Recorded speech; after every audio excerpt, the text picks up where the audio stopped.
Yes, people. Wow. Can we do it again? We can do Fusion High, innit? Love that. Back to back. Go on, you go. I was just gonna say, yeah, we're not late. We're just professionally late. You know, you've never heard of that professional timing. CRG, you can stop moaning. It's not that deep. Every channel is late. Yeah, all the time. Just because I put it 12:15 doesn't mean you have to start moaning. Come on, man. Go get a slice of bread. Go butter it. Go put some, I don't know, whatever you want in it that makes you feel happy. Go eat. But anyways, yeah, look. Specs is going to be here for the time being, and not George. George will be here in about 5-10 minutes. But yeah, we've got a few things to talk about, and I'm pretty sure Ty can take over from that Man United shock win at Wolves. Arsenal versus Liverpool, going to break that down a little bit. Man City as well. You could probably add them into the twist of those things since there's a title race going on, and the Spurs hijacked the Swedish wonderkid. What's his name? Bergvall. Yeah, Bergvall. Yeah. Yeah, and I'm thinking like, you know what? Yeah, just a quick 2 pence on this Bergvall dude. It's not the fact that I don't know anything about him. I know that Barcelona wanted him. Actually, he was actually chased after by a lot of teams, right? But the fact that Tottenham's just doing this thing where they're coming in and they're hijacking them, and now like this, their complex is like becoming full of foreign and also like, you know, British, you know, kids, like actual talents. It's kind of it's weird. It's like Tottenham doing moves. We're doing what Chelsea think they're doing. That's exactly what we're doing. That's what I think it is, you know, Jules. It is that a little bit.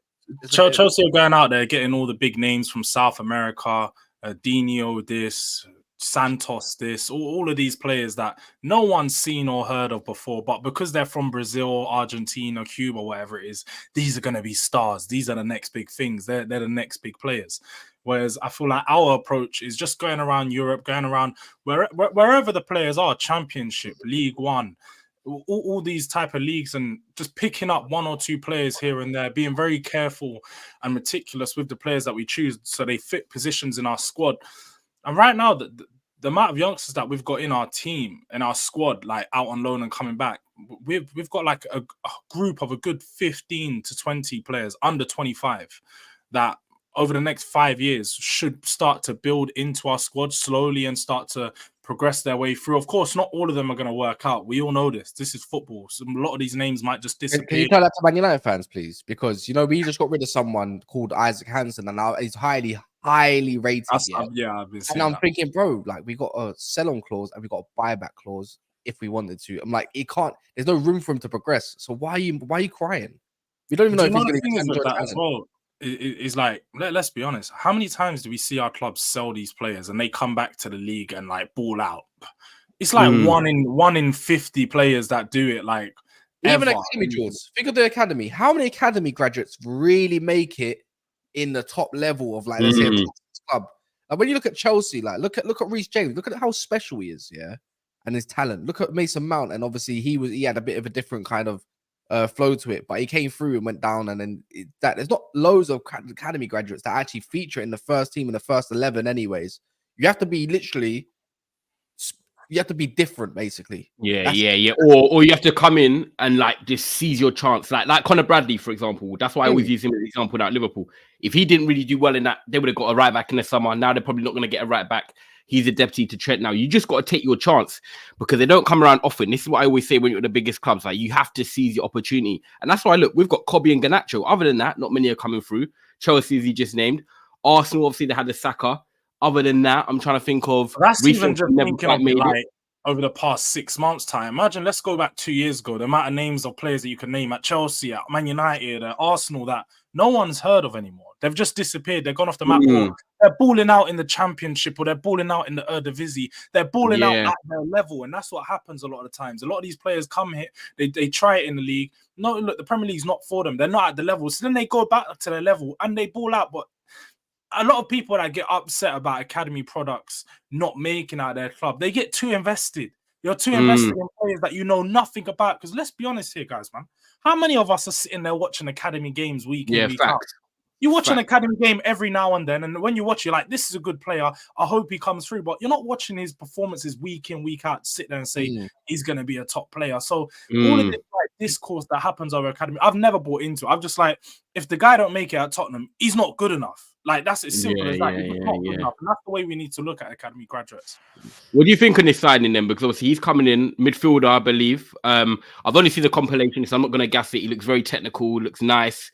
Obviously, he's got the Kulusevski relationship there already, so he'll probably be able to settle in quickly. But do you think, like, when he comes next year, then, like, he's going to be definitely part of, like, the first team squad as in on the bench and getting minutes? Or do you feel like it's going to be one of them ones where they're going to nurture him slowly? Because he looks like he's got the ability to already play in the Premier League, but it's just whether you're not, like, starting him straight away, but you have him around the first team squad. That's how I'd be thinking. Because Højbjerg's probably going to go. Skip might not be there. There's options, isn't there? It's the fact that they went for Antonio Nusa and saw his medical problems and then went for this kid as well. I think he's going to be the first team setup, in my opinion. I definitely think he's going to be in the first team setup. Like next season, the plan is to be competing on 4 fronts, having 4 competitions, going at it with a proper squad full of depth. So for me, there's going to be plenty of game time, plenty of minutes to go around. I don't expect him to come in and start or anything like that, or even be like the first option off the bench. He's probably going to be 3rd or 4th option and probably get minutes here and there in the Premier League. But from what I've seen, looks like a very good player, very tidy, clean on the ball, technically sound, and he's got skills to his game. He looks like a player that can come in and be similar to Odegaard. Like, he plays in like a hybrid 8/10 role. Can play across both of them. Really good with his feet, quick feet, and like Centre mid, yeah. Like his strength is being in those tight areas and getting himself out and spraying the ball. So I feel like he's probably going to be a player that needs to be nurtured into our team, into the way we play. But over time, with his talent that he's shown, he should be a mainstay in the squad eventually, probably replacing the likes of, I'd say, more Lo Celso, because Lo Celso, I like him. I like what he brings to our squad, but he's injured literally 90% of the time. You know what? It's actually interesting when I look at it now, because I look at Spurs going into next season. You're going to have Basuma and Bentancur, the mainstays. You're going to have this young chap now. Then you're going to have Maddison. So you've got four midfielders, 2 proper centre midfielders. Saar, who's the hybrid one, who can do a bit of everything. And then you've got more like Maddison and then this new guy coming in from Scandinavia. What else would you go for? Like, if we were looking at their Spurs midfield, do you think they just need one more with Højbjerg, potentially Skip, and Lo Celso going? Would you say, like, you got Sada up and down legs, Basuma and Bentancur, the calm, composed ones? Got Maddison now and this Bergvall, however you say his name. Would you get one more midfielder, or are you happy with that 5? No, we definitely need another midfielder. For me, I feel like we need like a proper number 6, like a proper destroyer midfielder who can play that anchor role. Sort of what if you guys probably didn't see the game the other day, but Højbjerg, when he come onto our team, like, I'm not a big fan of Højbjerg, but when he comes into games, he has impact. He does the stuff that other people don't like to do. Exactly that. He does the dog work. He'll literally sit in front of the defense, sit there and just do those short 5-yard passes that need to keep the ball moving, keep the ball playing. So for me, if we can bring in a player like that specializes in that role, because right now we have Basuma and Bentancur who can play the 6. They can both play the role. I know what you mean. They're not Casemiro, Højbjergs. Like, they're not. They're not proper 6. Like, they probably a 6/8. Like, they like to do a bit of both roles because they like being on the ball. They're really good progressors. So you want like a cheaper alternative of like a João Palhinha who just comes in and destroys the play kind of thing. Exactly that. Someone who can either come into the first team or someone that comes off the bench that just adds that dynamic to our team. We definitely need another midfielder. And then, of course, I would say so. You need a backup. You need I don't know what it is for Bentancur, whether you like to view him as an 8 or a 6, but I think I view him as more as an 8 in it. When he's in the 6, I think he's a bit more limited for what he can do because his ball carrying ability, right? None of the maddest thing is Spurs got a really good academy, I like that Jamie Donnelly guy. He's a winger /10, and I think he will become in a setup. If Richarlison leaves, I think he will just take that position slightly, but then he'll go get a striker, like a proper one, and then he might come. I think he'll come into the setup next season unless he gets a loan, but because he's actually been impressing on his journey at this moment of time, right? But Spurs definitely need a backup DM. Like, Basuma is 26, 27. You can go and get someone that's a bit younger now. Like, you can go and get someone that might be can fit that mold and start taking over the reins a little bit. Even though if it is in 3-4 years' time, they need someone that's in the DM, because every time, don't get me wrong, Højbjerg has been quite good in my opinion. I think he actually had a good game against City. I'm going to be totally honest. I think he was holding it down, but he's limited. I thought he got caught in the ball a few times. No, but we're talking about Højbjerg. We're rating Højbjerg for Højbjerg, innit? Not like a Basuma type role or Declan Rice. But I'm talking about when it comes to passing forward, he's limited. Like he's like he limits himself to really passing forward. So I just feel like with Spurs, anyways, look, with this kid, whether he's in the setup or not, he should be. They're paying some decent money for him. So you'd like to think he's in the first team setup. Pre-season's perfect. This is what pre-season's key because you can actually give them time to gel in, get used to the football. We've seen what Andrew's done already. And the thing is actually thinking about it, the pre-season's going to be short anyway because everyone forgets there's the Euros this year. And you know that's you got a 4-week pre-season. Literally, July 14th is when the Euros ends. Obviously, group stages, end of June or whatever. But like, it's going to be a quick turnaround. So like, people like him who are not going to be at the Euros, they get a chance to go in early. He needs a lot of men's football though. He needs a lot of men's football. He's only played. I'm looking at it right now. Like, I don't know nothing about him, but he's only had in the Swedish Super League. He's only had under 1,000 minutes in total. You know what I mean? He's had 1,500 minutes in his career. Pretty much in men's football. It's like a Rasmus Højlund where you've had like your one season at Atalanta and then you go to Man United. Obviously, I know it's Man United, but you go there. That's the only thing I would say is like, I don't know what Andrew's thinking. Is he going to play or is he not going to play? But he needs a lot of game time. And that's a fact. Especially at 17 as well. Do you know what I mean? Unless he does like an Eric Ten Hag Cobby thing where he features here and there in the cups, then he'll probably. I reckon if he's not in the first team, they'll be playing him in the under 20 and under 23 games constantly. Playing constantly to make sure he can get his fitness up. Just gets his fitness up. But it's exciting. It's good. It's good for Spurs that they're looking at this sort of talent now. You're looking at building for the future. You can see that it's more of a project. Your age profile in your team is coming down. So they're moving in the right direction. Guys, make sure you're liking the video, by the way. If you haven't already, cross off your live chat, hit the thumbs up, but make sure you do hit the like button. Make sure you subscribe as well if you're new. Premier League yesterday, massive result for Manchester United. People in the chat might not be happy, of course, if you want Man United to fall. But as you know, you see me on Saeed, you see me on here, you see me on Trafford Tunnel. I said, give Eric Ten Hag. George has been on many streams with me, actually. The most time I'm on and never far, he's with me. I've said, when Eric Ten Hag gets his key players back, let him do his thing. Let me see if he can get that consistency. And last night, the rectangle returned. Casemiro, Varane, Martinez, Kobe. That's what I've been waiting to see. Last year it was the triangle. This year it's the rectangle. And that was the first game we've seen of them. And that first half should have been 3 or 4-0. Brilliant first half. One of the best halves I've seen this season. And yes, we haven't had many halves to celebrate. Let me be real. But I've got to speak on that 45 minutes because we murdered Wolves. We should have killed the game off. Kobe and Casemiro together. Just what I wanted to see. And then Martinez and Varane, the relationship that we know they speak in Spanish. They've got it on lock. Now, I don't want to get super excited. I'm not going to get overgassed. However, I can celebrate that win because I haven't had many wins to celebrate about, But what I saw in that first half, I'm hoping is something we can build off. We need consistency. I'm going to go by what Trap says. Trap always says, 3-game syndrome. Ty, you get excited after one win, but what happens the game after? You lose or draw. What happens the game after? You lose or draw. Now, I need to see if we can do the same against West Ham, and then we go to Villa away. But speaking on last night, finally, we got to see the 4 main players back that I feel if we're going to have a better end to the season, they are the 4 that need to stay fit. And I can praise them because that first half I thought was good and we should have had that game dead and buried. Second half, of course, we allow them to come back into the game. They get 2 goals. It's inevitable. They get a cheap penalty and then they're going to score again. We know that. However, the Man United of this season, we normally know would crumble, go into a shell, not fight back. But young Kobe stepped up, not only playing ball through the lines and playing composed, getting goals now. 2 goals in 2 games. I didn't even want that for him.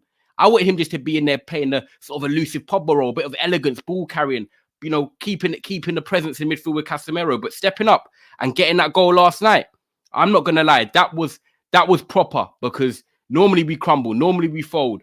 But we went through to the 90th minute, and I like that because that shows the players are still playing for Ten Hag. The way Casemiro is hugging Ten Hag after, that just gives me that little bit of hope. His head looks so hot with what you're saying right now. I know some people. I know some people don't like it, but you know what I mean. You're an embarrassment. You're an embarrassment. You know it's true. You're actually embarrassing. You know. I know you were happy last night. I'm not saying you can't be happy, but you're overselling this, brother. Are you working for a flipping a marketing company. Well, I do work in You get sales. all day. The overhype. One game. This is what I mean, bro, about people like Ty and people that are like him, yeah. Overgas one performance. We saw the same thing, yeah, like a performance against a Forest in the second half. You know, we saw him up against the Gears against Aston Villa, you know what I'm saying? Like, and all of a sudden, it's like, yeah, you know what? Let's get gassed over one game. No, I'm not gassed though. I'm saying I want to see consistency now. But that is the rectangle I've told you, George, and others about. And we saw it last night. That first half was cooking. That rectangle still conceded goals, yeah, when we didn't need to, yeah. And I don't really three goals, not just goals, 3 goals. By the way, I could break this down much easier. You just made Cobby sound like the best thing since sliced bread. You know what the reality is? Yes, you did. You just gassed him to sound like he was Pogba in a World Cup final, bro. Like, what are we doing? I did not say it like that. But I'm saying I want him in there with Casemiro. How about this? Your manager, you want to back? Yeah, no, I can talk about that. That's cool, isn't it? Look, the penalty was not a penalty. It was so exaggerated. The dive was crazy. You saw the way he lifted his body just to dive. And it's the same guy that was on a VAR against a Chelsea-Liverpool game, and he didn't give nothing for Van Dijk, and it was worse, right? And then also their second goal was from a set piece. We limited Wolves. Other than off the line, we limited Wolves. I hear it, like we really did. We should have buried them about. I'm not exaggerating this. We should have had about 8 goals. Like, on clear chances, we should have had 8 goals, but we didn't, Kai. That's the reality is we didn't. The reality is like your board manager decided to bring on Anthony, yeah, who fucked us up differently, bro, and the intensity went down. There was no. I hear it. We got a game in 3 days. Yeah, we got a game in a couple of days. To be fair, I hear it. But how's Ahmad not getting minutes against Anthony? Anthony's trying. He had as much shots as Hoyland. Yeah, but why are we talking? Okay. But why we're talking about we won the game and we should have showed him the first half. We're talking about a sub that he made. We know the sub was wrong. We know the sub was dead. But that's come on, man. We've got much more to talk about than that. No, but one thing. One sec. The difference is you done the positive thing. I can be positive. You took a lot of the words out of my mouth. I can also be negative though on things like the subs. But we look at the first half. The first half. And this is not negative. It's the fact, yeah. I can praise it. I think Ten Hag got it right. He coached the win. And the players, if anything, if we lost the game, that would have been slightly down to Ten Hag, but I would have put that down to the players in it for game management, yeah. But you decided to put on Johnny Evans. You decided to put on Harry Maguire, like getting at a minute in time, yeah. And all this stuff. You was doing well. The game management was shocking, in my opinion. Shocking. You know, but McTominay, I'll praise that. I can hear the McTominay Casemiro because Casemiro was a walking red card at that point. Yeah. Don't get me wrong. And to be fair, he was actually doing all right afterwards. I thought he was a bit solid, but then he got a bit sloppy. You know, Bruno Fernandes, like in certain moments, like he's just, what are you doing, my brother? Like, stop it. But you just an elite salesman. You didn't balance it. For me, I'm just gonna hit us back to reality. We always have a difficult game against Wolves. Wolves don't even have a recognized striker, and yet they still buried. Nah, let's not do that. Matthias Cunha's been playing striker all season. Everyone's been giving him praise. Let's not do this. No, he's not. Bro, look how. Nah. We didn't play strike yesterday, though. No, we didn't. Hey, the commentator said it herself. By the way, Karen Kearney, yeah, what a fraud, yeah. She's talked so much shit, yeah. Like she has no clue about football. Honestly, I can't stand her, yeah. Honestly, but what's it called? Cunha has not really been playing striker. He's been more playing like support role. You have to connect the ball from so far deep to get on the ball. He's the one that drives them up the pitch. Brilliant tactic from United. We were able to nullify them, and you have to drop back to get the ball. But the one thing you haven't done, Ty, is like Cass has touched on it a little, but Wolves, like the fact that you guys conceded 3 goals, that needs to be addressed. You guys, and the fact you was 2-0 up. Yeah, but we were 2-0 up, and the cheap penalty. You know what football, George? I'm gonna let you land, but can I quickly just say 2-0 up, the worst penalty, and you know when it's like under the 70th minute, a team gets momentum, that just happens. We were cruising, of course, but then you went 3-1. So Scott McTominay scored another goal. So you thought you got the lead and you cushioned it again. True. You gave away the lead. Like you guys got lucky that, of course, there was a lot of minutes added on. I don't know where they came from. I don't know why there was 11 minutes because I watched the game, but look, you got a lot of minutes added on. The goal from Cobby, class goal. Reminded me of sort of like Martial's first goal. Like he was making his statement. It was a big. It was when I saw it, I was going mad myself. I was like, raw, like put it through the legs, put it to the right, in the corner side netting. Like it showed a bit of like that pizzazz. Like he had something high. But overall, I didn't think you guys' performance was that good. Like, I did think that Wolves played pretty well. Wolves moved the ball well. Pedro Neto was a constant threat down that right side, as he would be. I don't know. And no, he wasn't. Yeah, he was. No, he was threatening down that right side. No. You know what I'm not going to have? Man United's performance was good up until Then he got that second goal from the corner from Kilman. Like, what was that around? What, 80th minute, Tyre? Yeah, Bro, we nullified them. They couldn't break our shape. How One did we thing I nullify love them? They had more of the ball. What do you mean? But it doesn't matter. Yeah, but you can have some of the ball, but it doesn't matter. Like Mourinho said, you can control the game sometimes. You can control the game sometimes without the ball. Wolves did not do much. We were controlling that game. I'll be honest, yeah. Neto did not have a good game in it. For his I standards, didn't think they were that great. I did not think Wolves were that good. Crosses. He barely beat Luke Shaw. How many saves did I remember Onana making? That's what I'm trying to say. Onana doesn't make saves. No. Real talk. How many Onana saves did you see? He didn't make any saves. You know, bro. Do you know what, George? I know you don't like Man United, but you can actually say, do you know what? This season, that was one of their better performances. We had it under control. They got a cheap penalty. But the problem is that even when you had a better performance, you relied on a last-minute goal and you relied on like a moment of brilliance from.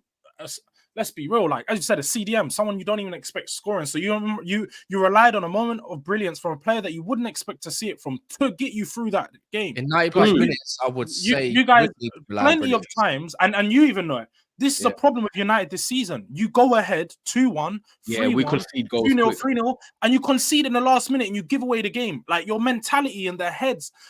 There's something wrong in that dressing room because this is but this is why maybe it happened yesterday, but having that rectangle back, which I'm just going to call it now, is why I feel like that leadership, that experience, that know-how, that grit. We've not had Casemiro, Varane and Martinez on the pitch hardly had a bad game though. No, Varane he wasn't bad. We just conceded a few goals, but it wasn't like all his fault. Varane, Martinez and Casemiro, they've got that experience, they've got that know-how, they've got that I'm going to run through a wall for you. And that's what we've needed. When games get tough, when they get rough, you need players that are willing to do that. I feel like Man United are a lot of confidence players. A lot of them don't really want it. Look at when Nottingham Forest went at home and Morgan Gibbs-White said, look, in the team talk, these lot don't want it. He was right. You can see Eriksen there, the little, hands in his pockets, not wanting to be there. His legs are done. But if Man United are to have any backbone or have any improvement this season, we need to have that rectangle staying there because they're the only ones that give us kind of that hope, that stability. They need to play together, obviously. That's a bit of rhythm. We've got to remember that. That's their first game all together, playing together in the Premier League at the highest level. We're a Wolves team that have been good under Gary O'Neill. Let's not disrespect Wolves. But what my big issue is that I can be happy with the performance yesterday, especially the first 60 minutes, and the game should be done. But you are right. We conceded goals. Like Cass said, we got bailed out in the last minute. But we won. So mentally now, I hope that can kick us on. Højlund even said in the interview last night, there's been 2 or 3 games this season where we've won and we've got back in the dressing room and said, right, this is time to build momentum. This is time to kick on. And we haven't done that. And he openly admitted that. And he said, tonight, we hope now that is the real change because we went back in that dressing room after and said, right, now we need to build momentum. We've got West Ham at home on Sunday, Villa away next week, who are going into a bit of a and then you've got Luton away. These are not games that people would just win automatically. These are going to be tough games. The teams that are fighting for relegation, top 4, or to be in the top half of the table or Europe like West Ham are. So we will see now if we can get that consistency going. Because I might come back on here with you, man, and do a preview next week. And look, we've lost to West Ham or drawn to West Ham and it's 1 step forward, 2 steps back. But because I'm consistent with what I say, and you, man, know that, I have said, let Ten Hag get them key players back in his core in that middle and let me then judge. And I have said that. You, man, know I have said that. And that's what I'm going to do now because he's got them players back. We've got 1 win from them players being back. Let's see what happens on West Ham Sunday now. But you, man, know, and people watching, I've stayed consistent. I don't mind if I'm wrong. If Ten Hag gets sacked and we go through a slump, cool, I got it wrong. I wanted him to succeed. He didn't. I can hold my hands up. I don't care about that. But what I'm saying is, when George always said to me every week on Rivals, why are you still backing this manager, this and that? It's because of these reasons of these key players being back. Now, if I'm wrong and we flop, George can arrest me. Guilty. Can I just say, what is the bar, though? What is the standard that you're setting? At what point do you say this ain't enough? Because let's be honest here, you're still 8 points off of us. Not saying that we are the bar. We're not the bar. We're top 4. We're 4th at the moment. You're 8 points off 4th. Not a terrible position to be in considering how the season's gone. But at what point do you say the manager's not doing good enough? Like where do you like? I'll tell you for free, George. When we lost 3-0 to Bournemouth at Old Trafford, that's enough. that was enough for me, mate. So that's then, isn't it? Like if this guy wants to prove anything, you go get me an FA Cup. You get into top 4 with this select players, then I might change my mind. Okay, so let me spin it. So what if he gets top 4 in an FA Cup? Obviously, he can't be sacked. But if he got top 4, don't win an FA Cup, would you still sack him? Yes. But he's not going to get top 4. Let's not even consider that. Louis Van Gaal got sacked. Exactly. Louis Van Gaal got sacked for the exact same thing, pretty much. He won an FA So Cup. I want to know. I want to know how bad it needs to get. As in, nice. It's really bad. I know you're not going to try. You're not going to try quantify it to finish because you're going to say it's about performances. Ty's going to do this thing. It's about performances, consistency. I just need to see a run of games that will give me confidence. He's saying this since November. At what point, where do you see you finish? You go, we get no European football. Does he need to get sacked? Or is it 7th? Conference League. He needs to get sacked. And let's put it like this, Jules. If he doesn't get top 4, he should be sacked, period, anyways. But I want to know Ty. I want to know at what point Ty gives up. Because that's what you know what? There's not a point I can say. It's when I feel it, I will say it. I can't give you finishing 6th for this and that. Like, I can't do that. I need to watch with my own eyes, see this team demoralizing or not picking up. So we got lost to West Ham, we lost to Villa, we lost to Luton, 3 games in a row, poor performances. I'll be like, do you know what? Nothing's turned around now. We've got the players back that I said about the players. Ten Hag said about the players as well. He backed up what I said. We'll get consistency. We've got the key players back. If that happens, then I'll probably have to say, yo, do you know what? This thing ain't changing around. So I can't put it on position. I can't put it on top 4 or an FA Cup run. Let us do our rival show every week. Let us do the panels every week, and we'll see what happens. We'll see how it evolves. I can't put a time frame on it. I think it's very hard to put a time frame on it, if I'm honest, because I think people that are wanting the manager out, like Cass and others in the chat, they want the manager out. There's nothing they can kind of do to turn it around. He wants the manager out. Whereas I'm not wanting the manager in. I'm just giving him extra time now with his key players back to see if he can find something or build something with what made him successful last season. And I think I'm in my right to wait for that. And if it doesn't work, cool. Yeah, let me do this. How you lot need a last-minute winner when leading 2-0? Well, ask the man that brought in Anthony, who nearly fucked up the base both times when he lost the ball. Love United, hate the Ops. I'm with the Cobby hype. He deserves the hype. He should have killed the game off. George, shush, please. You bottled that game when you were 2-0 up. No, 1-0 up, actually. Also, Wolves have literally won against Spurs, City, and Chelsea at home this season. So Wolves away is not an easy place to go. Great comment. I agree with this one. To say that though, that Man United didn't deserve to win this game overall would be that's pathetic. That's just hate. Yeah. There's no objectivity. I mean, it's a fair assessment because if you look at the fact that you won the game in the 97th minute after they had come back, George, come on, you guys created more dangerous chances, but that was mainly your best play was in the first half. You had a great first half. The second half, I'll say 65 minutes. Even after the second half, we had chances, man. It's only until that penalty, but it's like, George, you're better than this. The penalty just changed the game. Momentum swings. That's football. You know what it's like under the lights away from home. Come on, man. You're doing us a bit injustice. Yeah, he can't be objective, man. He's got his Spurs hat. Yeah, I come on, George, man. I know you're better than this. I feel like an uncle right now. That's like, George, come on. No, I just think that the second half, I saw a lot better from Wolves. That you didn't break them down as easily as you was in the first half. They started. That's expected though. But since when have you noticed a team to be as garbage for a whole 90 minutes and not especially after half time, being 5 at the back? Think about it. Of course, they're going to get more into the game. They didn't get more into the game, but they didn't create nothing until that. That's why Pedro Neto had to die because they weren't doing nothing other than Sandro Martinez. Yeah, clearing off the line, which I don't know why. He's so good. Forward. Yeah, they didn't do anything. Like, I don't remember, again, Anana really needing to make any saves. They're all at him, if anything, right? In my opinion. Actually, no, that's a fact. But I'm just trying to say, it's just, Wolves weren't really threatening. We were comfortable, bro. We was just set up in our shape. Even defending. It's a good win. This is it. Yeah, it's a good win, because I think that comment from Love United, I forgot about the big thing. Sandro's not injured. It was just he got stamped on his foot, on his other foot, by the way, not his his other foot. Yeah. Literally, they just put ice on it. That was it. So hopefully he's all right. But that's what I'm saying. That comment from Love United, the super chat. Big up for the super chats, by the way, and like the video, guys. But City, Spurs, other teams that they've got results against. Like, just if Man United have not been good this season, this don't override the fact that we've been shit this year, yeah.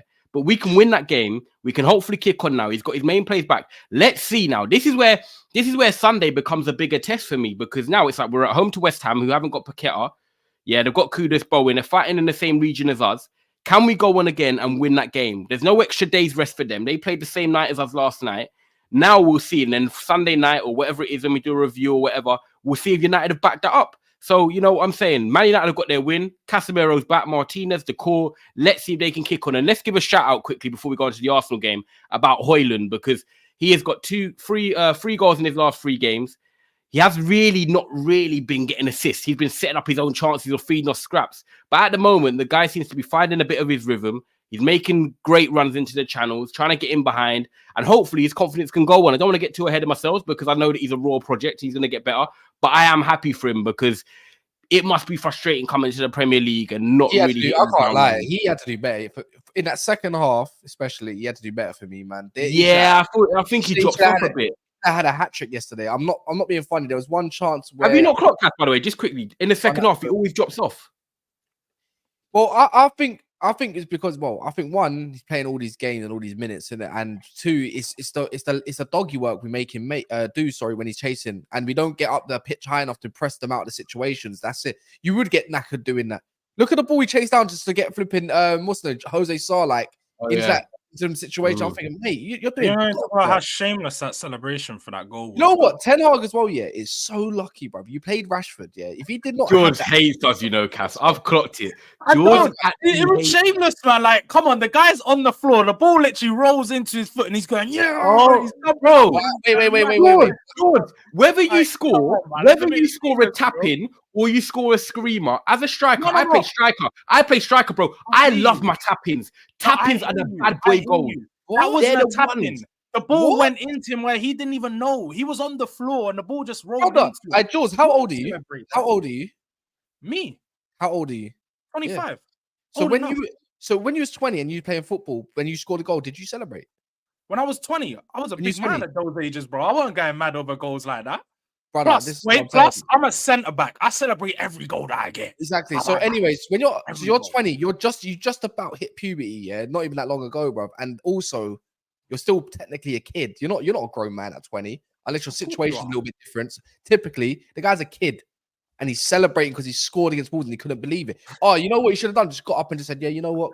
Fine." You know what? I should be like Roy Keane. I like. I should be like. You should be like Louis Van Gaal when De Gea made a save. He's like, he's done his job. I shouldn't celebrate that. Strikers don't care how they score. Tap-ins, bangers. You need people that can get across the box, because when you get them little tap-ins, like Erling Haaland does as well, and even Ivan Toney sometimes at times, them extra 7 to 8 goals in the season can be the difference in winning games. I grew up on top strikers like Henry, who'd score a banger. I grew up on ones like Filippo Inzaghi. What? So you're telling me Filippo Inzaghi always scored bangers? Van Nistelrooy. Van Nistelrooy scored one goal outside. Stop. Don't go into. I'm not educating. No, not this. Don't go into this avenue. Remember when he was screaming R9 for Richarlison when he got his only goal and assist? Wait. The top Brazilian goal scorer in world football right now. There you go. Look, exactly. You don't need a striker next season. You already got one. He's going to take you to where you need to be. He's the top Brazilian goal scorer. Will take us further than your strikers will. I tell you that. That's why he's got more goals. Yeah, now, don't worry. I'm going to remember now. If anyone scores a tap in for Spurs and celebrates, I'm going to at George in the group chat and be like, "Oh, celebrating, George." If it's Richarlison, then he's always going to celebrate. That's no. It's cool. It's cool. You've laid the president. You've laid the bed. Guys, make sure you like in the video, by the way. Make sure you subscribe. It's the Friday Premier League preview. Me, George, and Cass in the building. If you're new to the channel, make sure you check out our videos as well. Cass has been doing reactions after games, and subscribe as well if you are here. Big game this weekend.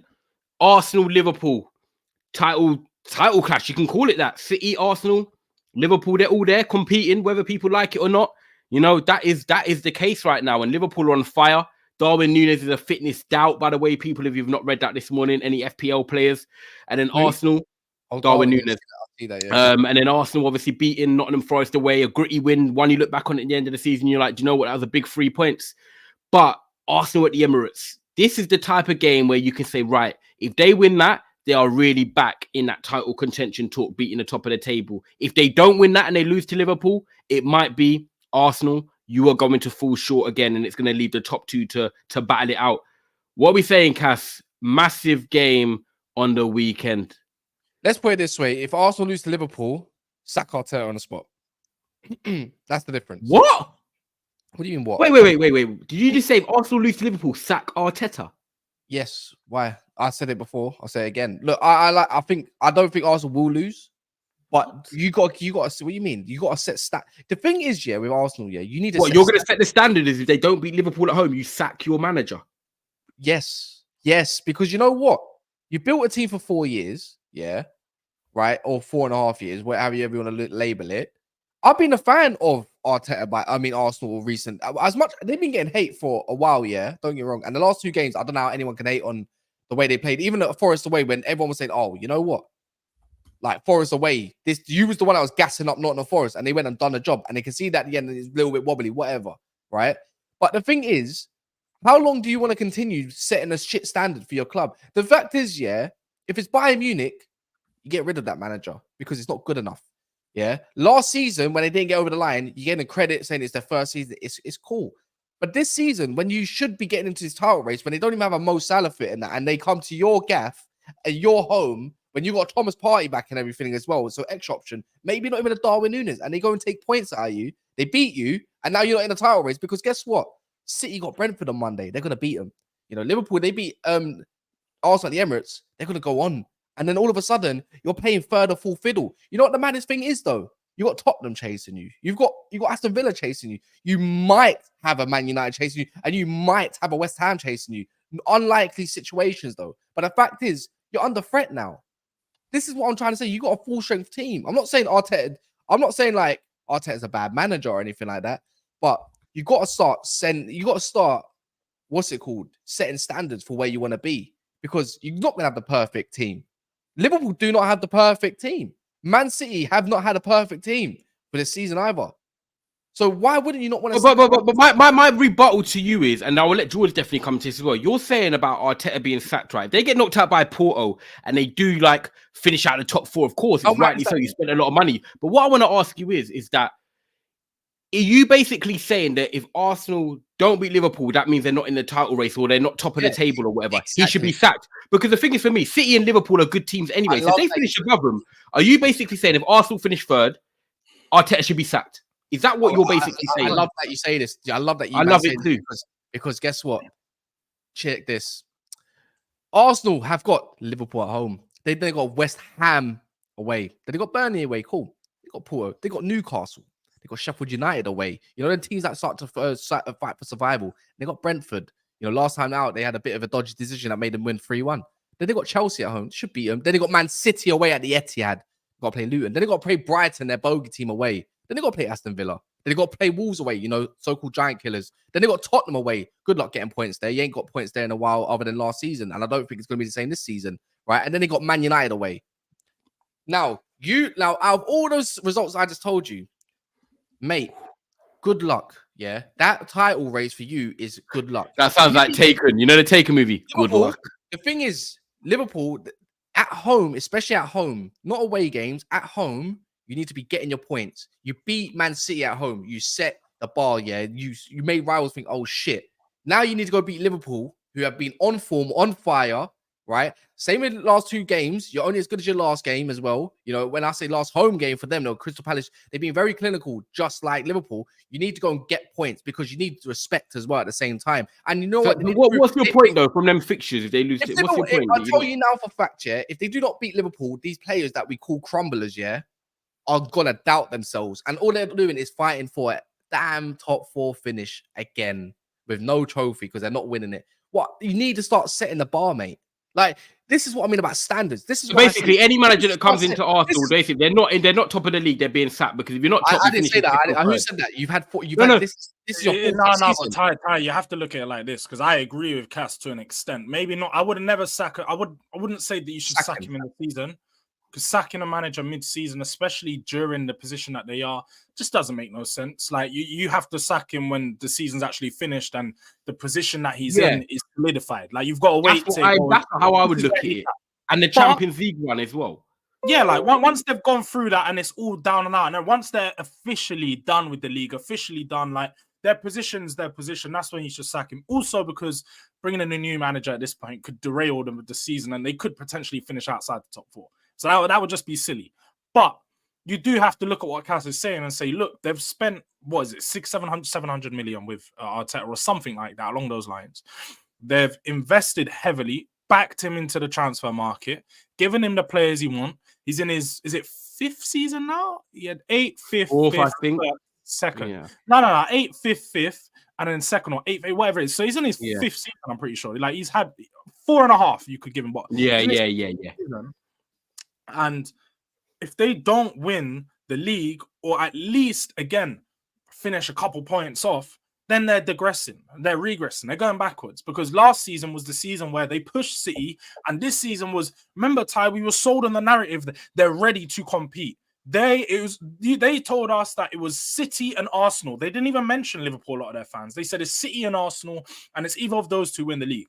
So now if they finish 3rd, and potentially, I don't think they're going to, I think we're going to be a lot closer to them than people think, because if they don't win this weekend and we win, we're level on points already. And like Cass mentioned the running, like we're in a position that Arsenal will be in. We're in our 1st season after selling our best ever player. They're into their 4th, 5th season into the project, and they haven't really got an excuse. They haven't had the injury problems that we've all had. Yeah, they've had Timber, Partey, but they've had plenty of other players to replace them. We were sold they had the squad depth of City now. They could, and I mean, their fans are making videos like Agal was saying they've got a better 11 than Real Madrid, or up there with Real Madrid. Yeah, no, he did. So when fans are putting these expectations on their team, and the team sort of, it's only right that they then progress. We as rivals should be calling them out and saying, okay, Arteta, if you do not meet that role, you should be sacked. He has to get sacked. They have to get rid of him and start to move on and start to progress, because I get there's not that many managers in world football that are up there, but there is some talented ones. Xavi's becoming available in the summer. If Arsenal was serious, they would sack Arteta and go, do you know what? Bring Xavi and let's start this project. Just because I'm not saying Xavi is a guarantee to make them better, but at the end of the day, this project is gone as far as it could. If you don't win the league this season, you're not winning it next year. Unless you go spend another 200 million, I don't think Arsenal are going to improve that much to win. I agree with that. So at what point do Arsenal then go? Nasty, bro. It's either Arsenal got to choose two things. They've either got to say the standard is the league, and the manager's not won the league for 5 years, so we need to cut him. Or the standard is top 4, and we're happy with our manager finishing top 4, which they laughed at Arsene Wenger for doing for 10 years. And they've laughed at Tottenham for doing for the past 10 years when we've done it. So I think this is the big one, George. I think this is the big one. If they lose to Porto, big questions. Like there's no questions about it. What are we doing? What are we doing here, man? Like honestly, if this is my club and I've had a manager for 4 years, which is we ain't seen since Fergie, yeah, and this is his 5th season, and the biggest game of your weekend is Arsenal to make this is when we call fine margins, yeah. Go look at Liverpool Man City's run, by the way. You'll be very surprised how easy it is. No, we can't compare the runs. We've just got to look at Arsenal. How far are Arsenal off Liverpool right now? How far are Liverpool off Liverpool right now? This is Arsenal's title statement this weekend. If you can't get over that line when you're at home, then what standard are you setting yourself? They're 5 points off Liverpool right now. They're level on points with City right now. And we're talking about sack him already. Bro, like, we've got to let the pasta simmer for a sec. You know what, Kai? You just can't accept standards. You've forgotten the way. I can, but I'm more realistic towards it. No, it's not being realistic. You tell me they're going to catch up 8 points off Liverpool. If Liverpool got 8 points clear, you're telling me they're not Liverpool. I don't think exactly. So that's good enough, yeah. But that doesn't mean it doesn't mean I sack him though, because they've still got time to bridge the gap between now and the end of the season and see what happens in the Champions League. If Arsenal finish third or second, right? If Arsenal finish third or second, but they're only 5-6 points off come the end of the season, cool. If they're 15 to 20 points off, of course that's a big problem. But I think it's about how you finish in that position. How far are they off top? If they finish quite close, then we've got to respect it. If they get to the quarters or semis in the Champions League, cool. If they lose to Porto, he's done. You got to stop cutting me when I landed. Yeah. Go on. I'm just saying this, yeah. Man City got a game in hand against Brentford at home. They're going to beat them. Yeah, Brentford away. They lost their last year, but that's when the league was already done. So once they beat Brentford at home, let's say that game in hand, that's 3 points above them, yeah? They're level on points, I believe, if I'm looking at it right now. They got, and who Man City got this weekend? Brentford. No. Oh, yeah, they got Brentford. So they beat Brentford away and they go beat their game in hand against Brentford, which they're probably going to do back to back. They're 6 points. So if they're 8 points behind Liverpool, and they're 6 points behind Man City, your league's done, mate. Your league is done. Now, the thing is, you said what happens. You asked me about if they lose to Liverpool. Now, what do I want to happen and what do I think is going to happen is completely different. I don't believe Liverpool are going to beat Arsenal, and I don't want Liverpool to beat Arsenal. I want Arsenal to smash them. I want Arsenal to actually win this league. So what's your energy for Arteta if they win? If they win, then it's a whole different situation. It's like now you've proved yourself that you can go beat Liverpool, who's on the high horse at this moment of time, and you put yourself into a title statement. That's the difference. And then now when you're into your next game and your next game and your next game, bro, you got a massive hurdle. Of course, you're going to want him to do bits. So on Sunday, when you do your review, it's going to be either bigging up Arteta or sack Arteta, correct? Basically, yeah, exactly. You have a set because you know what it is? It's called setting a standard, Ty. Something that you don't have yet when it comes to football. You don't have those standards. You have Tottenham. Tottenham. You've let that get in your head, man. You've let that get in your head. Because no, it's not. Because it's only 2 games ago where most Arsenal fans wanted Arteta out, bro. Yeah, all of them, yeah, and they've had enough. What do you mean? What do you mean? Everyone was jumping on the North Side bandwagon and the League Gunner bandwagon when they've had enough. That's the difference. Because maybe their standards don't drop, and that's where it is. And don't get me wrong, there's a difference between negative, realistic, and positive. But the positive bandwagon fell off. But they won 2 games, and now they have a chance to put themselves back into a statement. Yeah. If they don't put themselves back into a statement, then you've got weak mentality, and it's whack. Because I wouldn't have the same standard at my club if we're in such a good position of last year and you had such a good squad. That's the difference. And you went out both early in both cups of domestics. Yeah, do not have Tottenham standards. Do not let yourself fall into Tottenham standards where winning a dusty cup is good enough and they don't do it. That's the difference. We said that's good enough though. Now, if there's a draw, if a draw happens, I can't really speak on that. It's a bit too blunt for me, innit? But it's not good enough either. A draw's not good enough. At the Emirates at home, you must be winning your games. You have to be winning your big games. What do you think happens then? I can't knock Liverpool at this moment of time, and right now I can't knock Arsenal either. It's going to be a very good game. And last time I think everyone can agree here, Arsenal dominated Liverpool in that cup, but they just didn't finish their dinner. That's what gives me the slight optimism if I was an Arsenal fan, that if you look at that 30-40 minutes, if you convert them chances, you win the game. Will that be the same case on Sunday, or will Jurgen Klopp learn? Because Jurgen Klopp, to his credit, he actually made a tactical tweak in the second half, put Núñez on the left, put Jota up top, and then Liverpool were better in the second half. So it's like both of them have had their fair share. Someone started the fight, someone ended the fight stronger. It went to points. Liverpool won on points, and that's the way it goes sometimes. But this weekend, I am very intrigued to see what happens, because obviously we don't know if Trent or Robertson are both going to come back in, or one of them come back in. We don't know if Núñez is going to be fit. Arsenal don't really have any injury concerns. So from Arsenal's side of it, there are no excuses. Yeah, maybe. Yeah, perhaps. I'm excited to see how Smith Rowe plays in this game. Smith Rowe versus Curtis Jones would be a nice battle, I think. I just think that for Arsenal, considering they're at home, this is a fixture that they often don't have much luck in. And like Cass has alluded to, it's massive. For me, this is like the turning tide in the title race. I've already said the title's done for Arsenal. I've gone out there and put it out there and said they're done. They're done in the title race. But realistically, this is the game that proves it for them. Like if they are to go on and stay in the title race and put the pressure on to Liverpool, they need to win. They're at home. Liverpool missing key players. They're missing their star man. There is no excuse from an Arsenal standpoint as to why they shouldn't be setting the standard and beating Liverpool at home. I do think that I think the game's going to be a draw. I think it's going to be a score draw, probably looking at like a 1-1, 2-2. I think it's probably going to be too hard to pull them both apart. Can I ask you a question, George? Is that a good result for either, though? I think both want to win. Liverpool will take it. Liverpool have got the points ahead in the race. They're going away to a top 4/title contender, and they're taking points off them. Like they would not be upset with that at all. I think Liverpool walk away, especially with no Salah, no Trent. Right, Trent's not back for this game, so they're going to walk away laughing. Like, if we're being honest, it's not a win to them, but getting a draw at Arsenal under the conditions that they have, I know Liverpool have the quality to beat them. But to walk away with a draw, I wouldn't be upset as a Liverpool fan at all, because you're still keeping the gap of 5 points with Arsenal, and their only worry would be City. It gives them the chance for City to close the gap on them even further, because with the game in hand that City have, and then dropping points, they're going to require City to drop points. And we all know this is the time of the season where City don't drop points. City don't lose. City don't draw. They just go on those winning streaks. So this is the worst point of the season for Liverpool to start losing points, even in big games. But they're not going to be upset with a draw at all. I think it's a good result for Liverpool. Okay. Cass, what about you? Well, I think this game's going to be...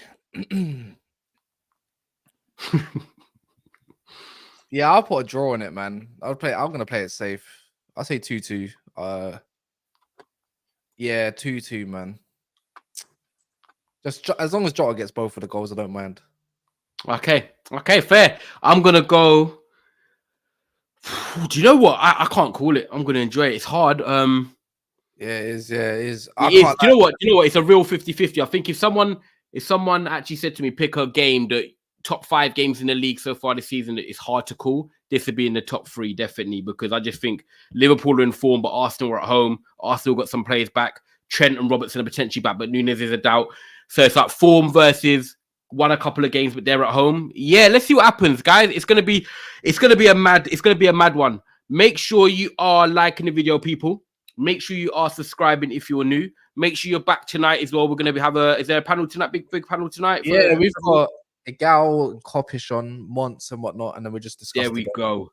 So that's going to be a more in-depth Arsenal versus Liverpool analysis going into the game on Sunday. So make sure you're there. We're actually going to have Arsenal and Liverpool fans as well. So if you are watching, you're one of them fans. I am impressed with the way Arsenal have moved the ball. I think their Nottingham Forest performance is so criticised, and I don't understand why. I really don't understand why. When a team plays part of the damn bus, like part of the mountain, and they still go over the line. They still, they didn't score set piece goals or nothing. The way they moved the ball was quick for me, left to right, and quickly trying to make. Maybe just in some moments, they hit the post or something. People forget about things like this. Like Arsenal actually played well. Like they were defensively solid and everything. But people look, you know what? I'm actually convinced. And Liverpool giving them more space. I'm convinced people look at the scoreline, watch 20 minutes and some highlights, and they judge a game through that rather than actually watching a game in 90 minutes or most of the game. That's what I'm convinced by. And I'm going to start calling out some of the panel as well, yeah, because I've clocked some of you don't actually watch games, and I'm convinced. Yeah, you don't even have to break down. You always do this thing, yeah. People watch games with different eyes and focus on different things in the games. Because because you have this love for Arsenal. Like you've been doing it. What do you mean? Every time Arsenal plays, like they're so good. Man, George even let forward. You're trying to lotion them up. Like allow it. Like you were just 10 minutes ago talking about how Arteta needs to be sacked. Yeah. I didn't say it, but guys, now Arsenal, man. George. Context. Lotioning, you know. I said, ask me, what if Arsenal lose against Liverpool this weekend? That's the context. It doesn't mean that's not the reality of what's happening right now. Right now, he's got 2 games on the bounce, and he's had 2 good performances, and he smashed the teams that he needed. Crystal Palace and Nottingham Forest. They're teams. So what? The same Nottingham Forest that you, man, were picking up. The same man you were picking up. Who was picking up Nottingham Forest? Who picked up Nottingham Forest? I don't know who picked this up guy picked him up. No, I said at home they're tricky to beat. Yeah, they might be tricky to beat for the likes of Man United. Don't mean they're good though, and all these other teams. But let's be honest here, Cass. This is Arsenal who are title challengers. They should be beating every team outside, especially outside the top 10. They should be beating every team. Home and away should be wins. Again, there's another flaw in this, because it was only 2 games ago when they lost to whoever it was or dropped points. Or who was it against? They dropped points against the likes of I think they got knocked out by a thing, and we said, Arteta season's done. They're done. So it's not like we called them title challengers. You talk about lotion up. You're trying to lotion up right now. You didn't even call them title. Right? I remember on Rivals. It was only just after the Christmas. Yeah, the Rivals there. I think it was New Year's, and you didn't want. No one said nothing. You didn't. You said calling out Arsenal. But we've all did it. We all did it. I always call out Arsenal. That's one thing I'm going to do and continue to do. But still, like at the end of the day, if you're thinking, like. If Arsenal are title challengers, these are teams they should be beating. So I'm not going to big them up for beating these teams. When they go and beat, if they do it, go and beat Liverpool, that's when I'll come on this Sunday and I'll say, do you know what? Or Monday and say, do you know what? Arsenal, props. You went and beat a big team this season. You went at home, beat another title challengers. Well done to you guys. That's what I want to see from you. But they don't do that. They haven't done that enough this season. When they beat City, everyone came in and said, Arsenal done their thing. They done their thing. They're going to continue and they're going to progress. They progressed, and then they've been going worse since then. So we're going to call them out for what it is. And on Sunday, we will see what happens. Will Arteta still be safe in the job? Will he be even more safer in the job with a win? Guys, make sure you like the video. Make sure you subscribe. Make sure you come back tonight. Arsenal-Liverpool panel to discuss the game more in further. This is going to redirect over to Harj's stream right now. So if you know Harj and all his content, I'm going to be heading over there. So make sure you go and check him out. Big up George for coming on as always. Make sure you subscribe, hit that like, and we'll catch you tonight. Big up everyone in the comments. Love for that today. Respect.